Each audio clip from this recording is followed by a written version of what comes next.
perquè hem de llegir, punt.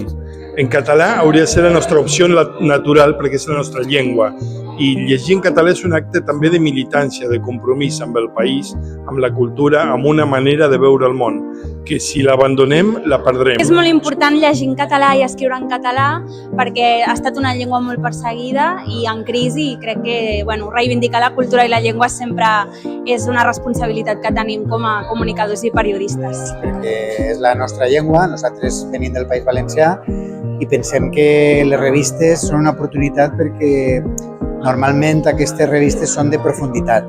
Una és la llengua de més d'11 milions de persones i perquè hi ha una riquesa brutal en el món de les revistes. Jo crec que hem de llegir revistes en català perquè així ens enterem del que està passant a Catalunya, als països catalans, i estem connectats amb el que passa i amb el món de la cultura i de tot.